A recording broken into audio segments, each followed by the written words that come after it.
Pathanamthitta കലഞ്ഞൂരിലെ acid ആക്രമണത്തിൽ പ്രതി കൊടുമൺ ഐക്കാട് സ്വദേശി ലിതിൻ ലാൽ അറസ്റ്റിൽ.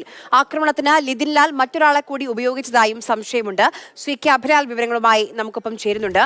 അഭിലാൽ, പ്രതി എവിടെ വെച്ച് എങ്ങനെയാണ് പിടിയിലായത്? ലിതിൻ ലാലിന്റെ ഭാര്യയുമായി പരിക്കേറ്റ അനൂപ് കുമാറിനുണ്ടായ സൗഹൃദത്തെ തുടർന്നാണ് അക്രമം എന്നുള്ളതാണ് പോലീസ് അന്വേഷണത്തിലെ കണ്ടെത്തൽ.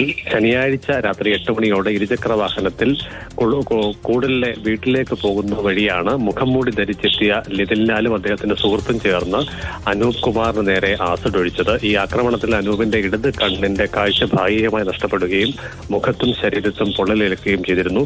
അനൂപിന്റെ മൊഴി രേഖപ്പെടുത്തിയാണ് പോലീസ് ലിതിൻ ലാലിനെ പ്രതിയാക്കി കേസെടുത്തത്. 2 ദിവസത്തിന് ശേഷമാണ്, ഇന്ന് ഉച്ചയോടുകൂടിയാണ് ലിതിൻ ലാലിനെ പോലീസ് പിടികൂടിയത്. അറസ്റ്റ് അല്ലെങ്കിൽ കസ്റ്റഡി എവിടെ നിന്നാണ് എന്നത് സംബന്ധിച്ച് കൃത്യമായ വിവരം പോലീസിൽ നിന്ന് നമുക്ക് ലഭ്യമായിട്ടില്ല. അതേസമയം തന്നെ ലിതിൻ ലാലിനെ ഈ ആക്രമണത്തിൽ സുഹൃത്തായ മറ്റൊരാൾ കൂടി സഹായിച്ചു എന്നാണ് മൊഴിയായി പോലീസിന് ലഭ്യമായിട്ടുള്ളത്. അയാളെ കണ്ടെത്താൻ വേണ്ടിയുള്ള ശ്രമത്തിലാണ് പോലീസ്.